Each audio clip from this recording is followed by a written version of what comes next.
Gold, trusted gold buyers. మీరు తాకట్టు పెట్టిన బంగారాన్ని విడిపించి ఈ రోజు ఉన్న మార్కెట్ ధరకు కొనబడను. ఏఆర్ రెహమాన్ మీరు గమనించిన ఆయన జర్నీని మీరు చూస్తారు కదా చిన్నప్పటి నుంచి, మీరు గమనించిన ప్రత్యేకత ఏంటి సార్ ఆయనలో?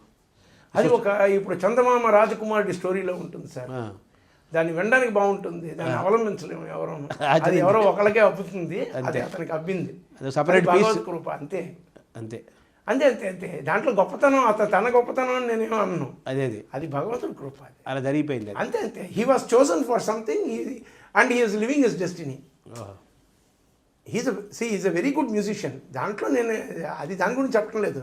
బట్ మీరు జర్నీ చెప్పారు కాబట్టి మనిషి తాలూకా పురోగమనం అవును ఇలా కూడా ఉంటుందా అన్నది ఇప్పుడు ఆశ్చర్యంగా ఆ రాజకుమారుడికి సడన్గా రెక్కలు మొలిచి పైకి వెళ్ళిపోయాడు, చందమామను చూసాడు, లేకపోతే అక్కడ ఎవరో వరించేసింది, సడన్గా గంధర్వ వివాహం అయిపోయింది అని చెప్పేసి మనం కథలు చదవడానికి ఎంత బాగుంటుందో అతని లైఫ్ని చూడడానికి ఎంత బాగుంటుంది, అతను అనుభవిస్తున్నాడు.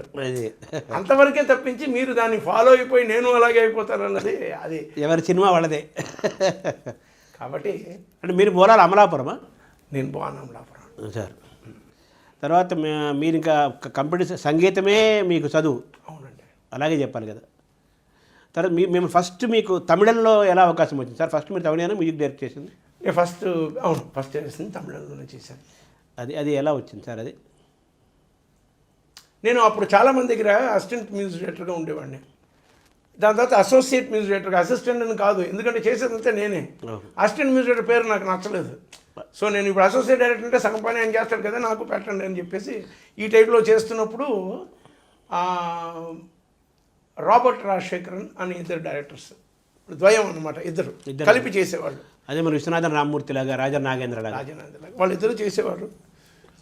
వాళ్ళిద్దరిది ఒక సినిమా నేను చేశాను, చిన్న పువ్వే మెల్లపేసు అని. పాటలు కానీ, దాని బ్యాక్గ్రౌండ్ మ్యూజిక్ కానీ, మొత్తం బ్యాక్గ్రౌండ్స్ చేయడం కానీ, సాంగ్ బ్యాక్గ్రౌండ్స్ కానీ, ఫిల్మ్కి బ్యాక్గ్రౌండ్ స్కోర్ మొత్తం నేనే చేశాను. వాళ్ళతో బాగా క్లోజ్ అయిపోయింది. దాని తర్వాత వాళ్ళిద్దరూ ఏదో కారణం చేత విడిపోయి ఇండివిజువల్గా సినిమా స్టార్ట్ చేశారు. స్టార్ట్ చేసినప్పుడు ఇద్దరు నన్నే పెట్టుకున్నారు. అలా ఆ రకంగా నాకు తమిళ సినిమాలో అవకాశం. అది మీ ఎంట్రీ కూడా సూపర్ హిట్ కదా. తమిళనాడులో ప్రారంభమే మీరు? లేదండి, కష్టాలే. సినిమాలు వస్తూనే ఉండేవి. ఇప్పుడు సినిమాలు వస్తూనే ఉండేవి, అలాగేదో అలా సినిమా వచ్చేది. కానీ ఏ సినిమాలో పెద్దగా బాగా ఆడినవి కానీ, పేరు తెచ్చినవి కానీ ఏమీ లేవు. ఇప్పుడు అలాగే వెళ్ళింది. ఫస్ట్ 2 ఇయర్స్ దాకా అలా వెళ్ళింది. అప్పటికే 6-7 సినిమాలు చేశాను. దాని తర్వాత తెలుగు సినిమాలు వచ్చాయి. అప్పుడు మొత్తం తెలుగుకి వచ్చేసాను. మళ్ళీ నేను తమిళ వదిలేసాను, తెలుగుకి వచ్చాను. నేను ఈ క్షణంలో నేను చాలా ముఖ్యంగా నా జీవితంలో మీరు అన్నీ మాట్లాడుతున్నారు కాబట్టి నేను ముఖ్యంగా ఈ సినిమా ప్రయాణంలోని, ఈ జీవనయానంలోని నేను చెప్పాల్సిన ఒక వ్యక్తి ఉన్నారు. ఆయన పేరు తమ్మారెడ్డి భరద్వాజ్. అది చెప్పకపోతే అది పాపం.